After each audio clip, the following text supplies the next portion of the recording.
Saguye para prajurit dawuh sawentara padha penak ganggon wis akeh dawuh orang sira wakne pakti mertoyo wonten dawuh tinimbalan sira sawise satotun katiparan Purwa Madya Wusana katentreman ana kraton Pajajaran keparenga ingkang abdi matur menawi lepat kersa panjenengan dalem bedah Jalanidi paring agung samudra paksana kaya menika sinuwun menawi panjenengan nyuwun pirsa kawontenan ing kraton Pajajaran kalenggan menika ayem lan tentrem katitik penggesanganipun kawula wiwit saking pucuking redi mandhap wonten ing desa ngadesa saengga mlebet wonten ing kutha raja boten kekurangan sandang lan pangan kapara sedaya menika sami ngatingalaken dharma bektinipun tumrap panjenengan dalem syukur jurung sewu sekedhi bareng panjenengan sun midhang ngetake apa keng dadi ature wakne pati mertoyo rumangsa bombong rumangsa marang penggaling sun jalan sagung para kawula munggen para nayaka wis padha iso ngrasake ngenyam kabagyaning urip mumbae wakne pati mertoyo dan jroning jeneng sira mrangkani panjenengan sun ngebat pradata ngubungake rodane pemerintahan kalamunta panjenengan sun ana cewek lan cicir anggonku ngesuwi kawula mranata nayaka gelem wakne pati wingilingake marang tumindak lan pakarti sun lan sedika dawuh sawentara penak kanggo ngaten iki marang sira nini putraku ucap ayu sekali sabda dawuh katimbalan Kanjeng Rama Kang sira wis nderekake ngadeg tinangkil ana ing pendopo kraton Pajajaran tur kepriye terus dadi kewajibanipun parang matur menawi lepat nyuwun agung ing pangan sami Kanjeng Rama ya bilih sedaya pakaryan kula menika sampun rampung sedaya mbok menawi panjenengan menika badhe nitih pirsa kula kinten boten badhe damel kuciwa menawi panjenengan dalem Rama nanging boten katalukan sungkem kula katur Rama iya tak tampa pangabektimu wong ae puja astine wong kowe enggal sira tanpa nata cak sanget anggen kula mundi Rama ini jejering sliramu kuwi wanita pilihan jalan kang sira putraning Nalendra ana ing kraton Pajajaran tindak sak pecak munolan simulat dening para putri ana ing kraton Pajajaran sadurunge kang sira jumangkah kudu kebak ing petung salah anggon jumangkah salah anggon metung ora mung kowe bakal kasempyok ing Allah ora monggo bakal ngrasake jaman ngaten inji Rama munggahe sing dadekake tandha pitakon jroning penggaling Rama sliramu kuwi wis diwasa wis pantes kalamunta kawengku dening priya ning kok ewa semono pendak-pendak ana raja nglamar pendak-pendak ana satriya ngayunake jeneng sira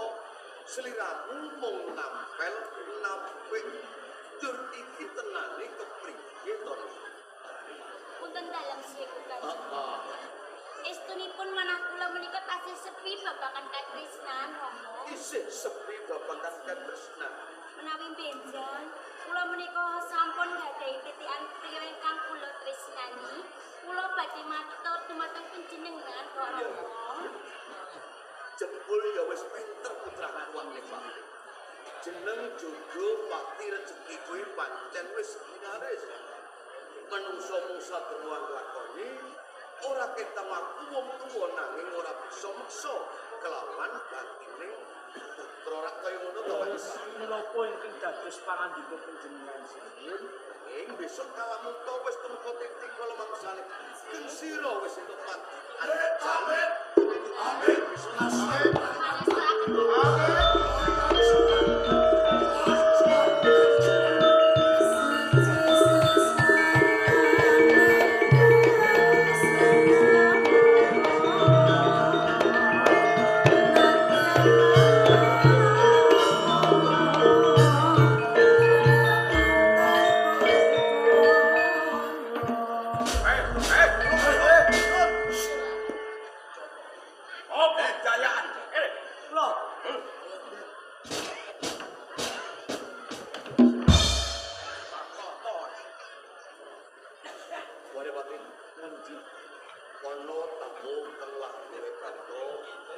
nglapurake jeneng sira tak gonake murti. Sendika dawuh. Sedulur, Katimalan kula kok mboten ateges kula menika tambuh kalian panjenengan sedaya kersa suwan minggah wonten ing pendhapi katon pejajaran kaparingan asma sinten lan anggadhahi wigatos menapa. saderengipun atur wangsulan. Lajeng panjenengan sinten? Nggih, monggo dipun srawungaken kula menika Patih Mertayuda. Oh, Gusti Patih Mertayuda. Gusti Patih, menawi sudi abstani kalian kula Adipati Linggabuwana. Linggabuwana. Saking Kadipaten Purbalingga. Saking Kadipaten Purbalingga. Anggah pikajengan kula badhe monco atur ngersa dalem sinuwun Prabu. Oh, ngaten. Pejajaran. Ngaten kepareng lenggah sawetawis. Ingkang setunggal menika sinten? Kula ugi salah satunggaling dipati saking Majalengka. Tejo Lengkara nami kula. Tejo Lengkara. Wigatosipun sami. Sami kalian ingkang kandhang. Nggih. Lajeng kalih menika sinten? Panjenengan. Nggih. Linggabuwana. Ate kok bawana? Bawana aku teh. Pak piye? Bawana bisa ngantuk wae teh. Linggapati. Andhanipun Dipati Linggabawana. Lah ngono. Omor rombok kebok pecicilik. Alah kudu bisa. Sik. Yayakan dhewe. Lah ingkang setunggalipun sinten? Kula Pepatih. Nami kula Hendrapati. Jarane ora ngono. Tejo Pati. Tejo Pati nggih. Pati koplak kabeh. Sinuwun tamu ingkang katenggen marang sedaya sedherek menika salah satunggalipun pangarsa saking Purbalingga kaparingan asma Linggabuwana Gusti Patih. Nggih. Ingkang setunggal wau sinten? Tejo Lengkara. Tekon terus sampean. Kersanipun kepengin pinanggih panjenengan ambal wacana dhateng panjenengan. Oh, samentara penak piyatur Sendika dawuh. iki salah. Dun Bener asmamu Linggabawana. leres. Tejo Lengkara Nggih. Linggabawana terus diganti Linggapati. Linggapati mergo mboten anyar. Cucuke kliru oleh ngomong. Ayo Linggabawana yo ganti Linggapati. Nggih. Lah ngono to ben kena. Tejo Pati. Tukang kertas. Ora takon. Di sana Dun jero apa wigatine dineken sira munggah ana ing keraton pejajaran mengku wigati kang lho kok mawon. Sing matur aku apa? Kadang sepuh badal wakil sampean. Badal wakil kowe teh sing matur teh. Sampean. Sing duwe karep niku sinten jane? Nek kula nek sampean. Oh iya. Sinuwun. Estunipun sudi mestani kalian kula Dipati Linggabuwana. Dipati ing taksih muda taruna. Jembar jajan kula. Totong. Sugih wanda donya.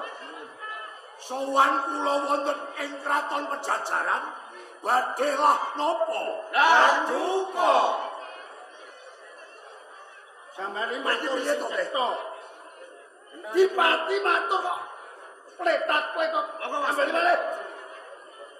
Sinuwun dipun tepangaken sudya mestani kalian kula Adipati Linggabuwana. Adipati ing taksih muda taruna. Sugih bondo donya. Sembar jajan. Sowan kula wonten ing kraton pejajaran badhe lah napa? Lah duka. Niki. Dinas ketuan jane yo. Kawinan meneng ae. Rodok pikun karepe ana ngucape ora. Contoh sesuai nom saiki matur. Mature cetha jenengan pun Matur sing bener. Nuwun. Oh, banter. Kula pun tejo lengkara. Tiba-tiba jolengko. Dipaten tasih kuda tumaruna. Sugih bodho donya.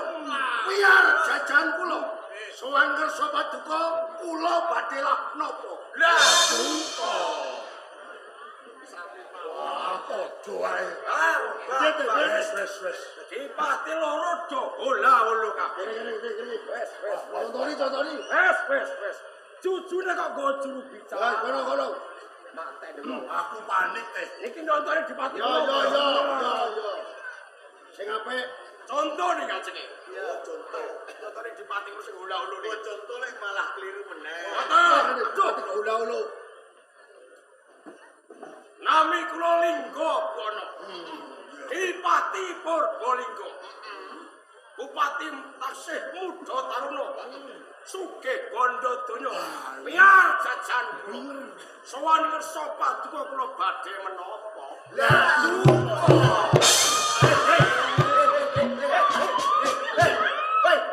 Ngawur. Sampeyan aja Kowe aja jarak. jarak pripun? Baleni. Itu kesempatan. Baleni. Matur rupiah. Matur sing Aduh, bener. Wah. Wah. Coba balon sepisan meneh. Oke. Niki mesti bener. Nami kula Lingga Bawana. Dipati Purbalingga. Dipati muda taruna sugih bondo donya. Biar jajan kula. Sowan wirsa paduka kula badhe menapa?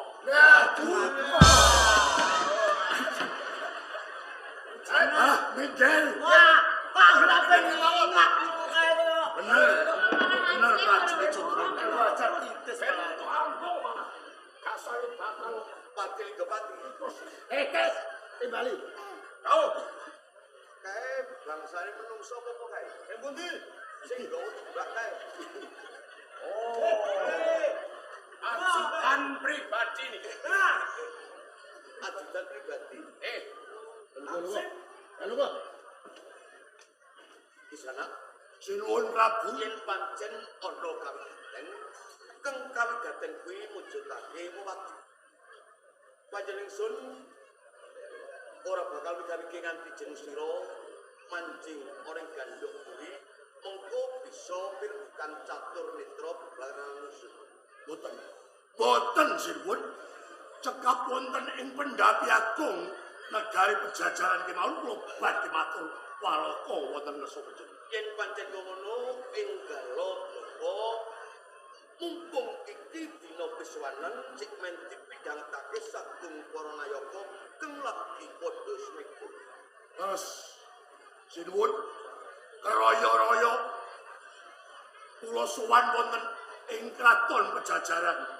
Namung setunggal niat kajat kula badhe nglamar kalian ingkang putra ingkang sesilih Dewi Sekarwangi. Terus.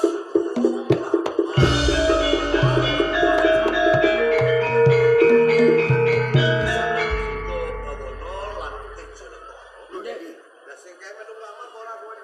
Lho, kula niki narko Cundra kok penderek pribadi. Aku ora melu lamar. Aja klonyar-klonyor yen ora didhawuhi. Nunggu perintah. Siap. Kadang Dipati, Lho niki. apa sliramu wis tau pirsa kaya ngapa to? Putra ana ing kraton Pejajaran kang jenenge Sekarwangi. Menawi wonten album sampun ngertos wonten album gambar niku. Nanging durung weruh kasunyatane. Dereng sing Durung weruh yen to disawang babar blas. cetok. Iki lho putraku Sekarwangi. Menika ingkang menika wedyan. Wah. Dudu menungso niku. Dede menungso niku. Wedyan. Wah, Atus pundi kok? Sing siji ngarani yen to putraku Edan Sing siji ngarani yen dudu manungsa. Putraku iki waras wiris. Putra ningsun iki uga ora edan. Nuwun sewu.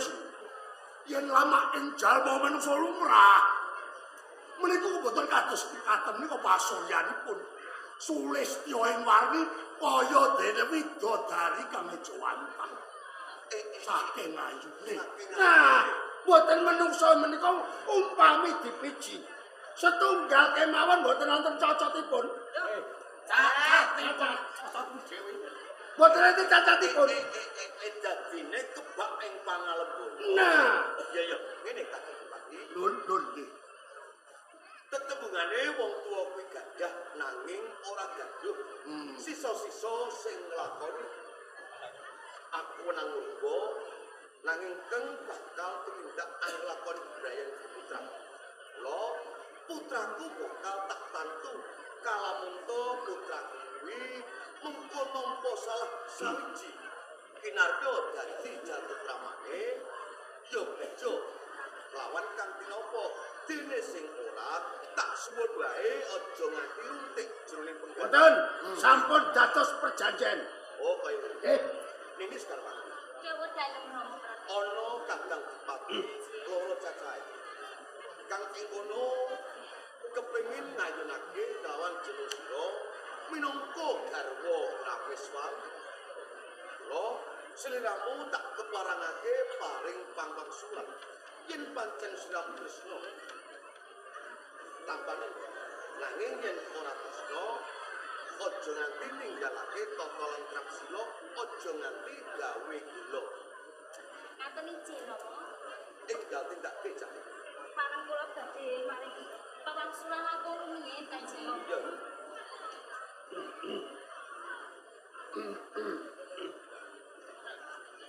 Niki dipun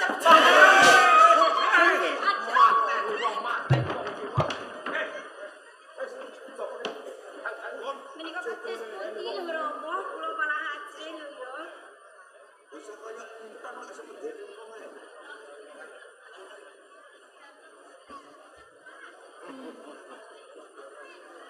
ditepungake wong ayu. Nggih. Adipati Linggabwana. Adipati ana ing negara Purbalingga. Aku kepengin dadi garwamu wong ayu. Ampun kanggo kok. Sampah. Dipun tepangaken ugi kula menika sekarwan. Dewi Sekarwan. Ya. Nanging saderengipun kula maringi pawangsulan, kula kepengin nyandra panjenengan langkung. Oh ngono, ora apa-apa. Ora Monggo apa-apa. panjenengan kula aturi lumaksana langkung rumiyin. Aku kudu lumak. Aku lumaksan. Kakak.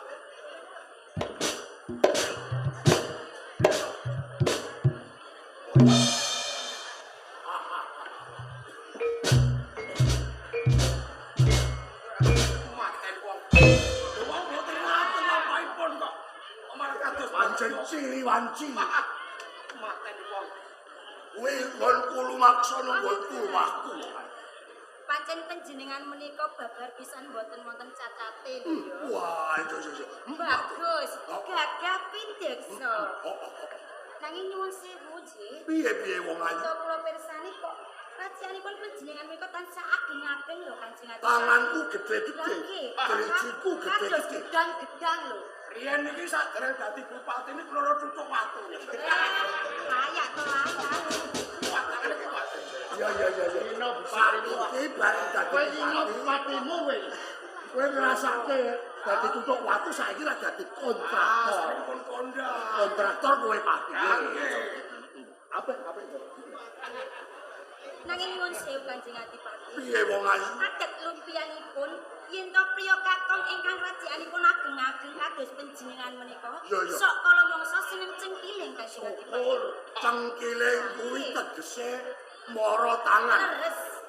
Menawi benjang kula kalampah dados garwa panjenengan, yen to kula nggadahi kaluputan sekedhik kemawon, mesti panjenengan menika badhe cengkiling dumateng kula lho Kanjeng Adipati. Aku ki ora nate diajeng wong ayu. Ora nate blas.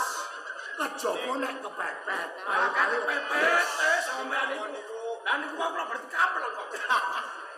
kowe iki kanggo wadis teko-teko. Jenengan kepepet akeh kepepet sakane. Nyuwun sewu panglaman panjenengan boten kula tampi Kanjeng Adipati. Ya. Ingkang setunggal dipun tepangaken panjenengan asmanipun sinten? Aku tidak tetepungan. Mesti milah aku rada nom rada gagas.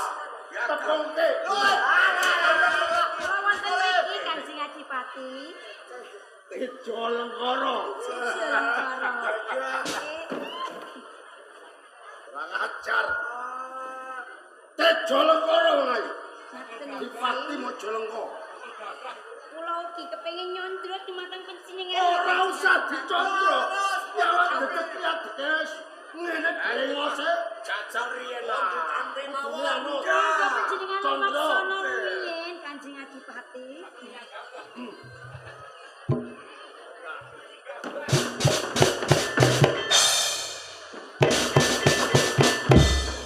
Wah, iya. Dan iki malah cakrame mesti kasrate.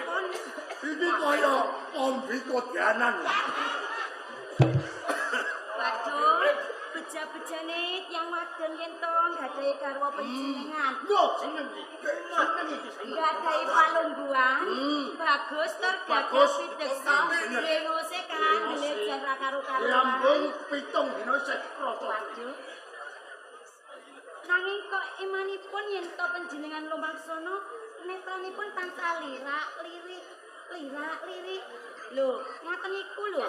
Adat lumpianipun. Adate piye wong ayu? Yen to priya kakung sing netrane nika lirak-lirik anggenipun lumaksana, mesti mawon iku senengane wong lanang sing tekmis Kanjeng Adipati. Lho, kowe kok iso ngepaske iki piye to?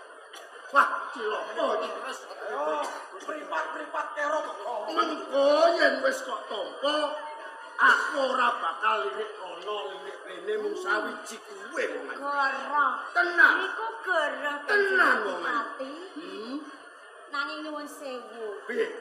Kula mboten purun nampi panjenengan awet menapa. Mangke yen to kula kalampa dados garwa panjenengan, saben dinten kula dipun tanding-tandingke rasa, pun tanding-tandingke rupa Kanjeng Adipati. Cetane bang lamare wong loro iki kepiye? Kula nyuwun pangapunten, panglamaripun panjenengan sakloron boten kula tampi. Lho, edan.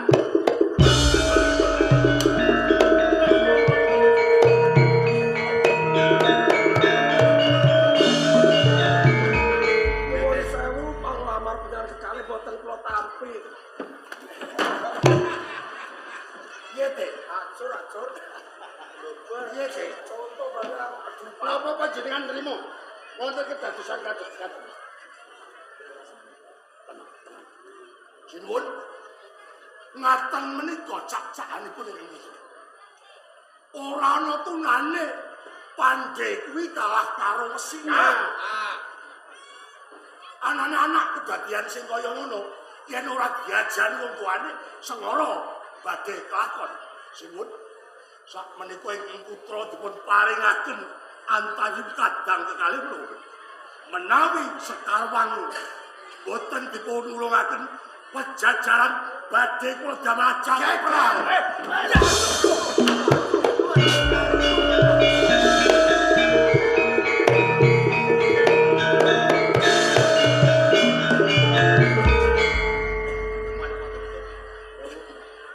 Klinik anu dadi rujukan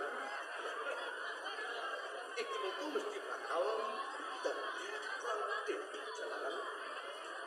Menawi nami kadang dipati mesti wae wis padha niatake nomor rasul kanggo ngawekan yen bisa dipik serenaris.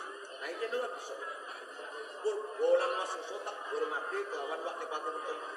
Sedikit tahun bareng. Prajurit. Lawan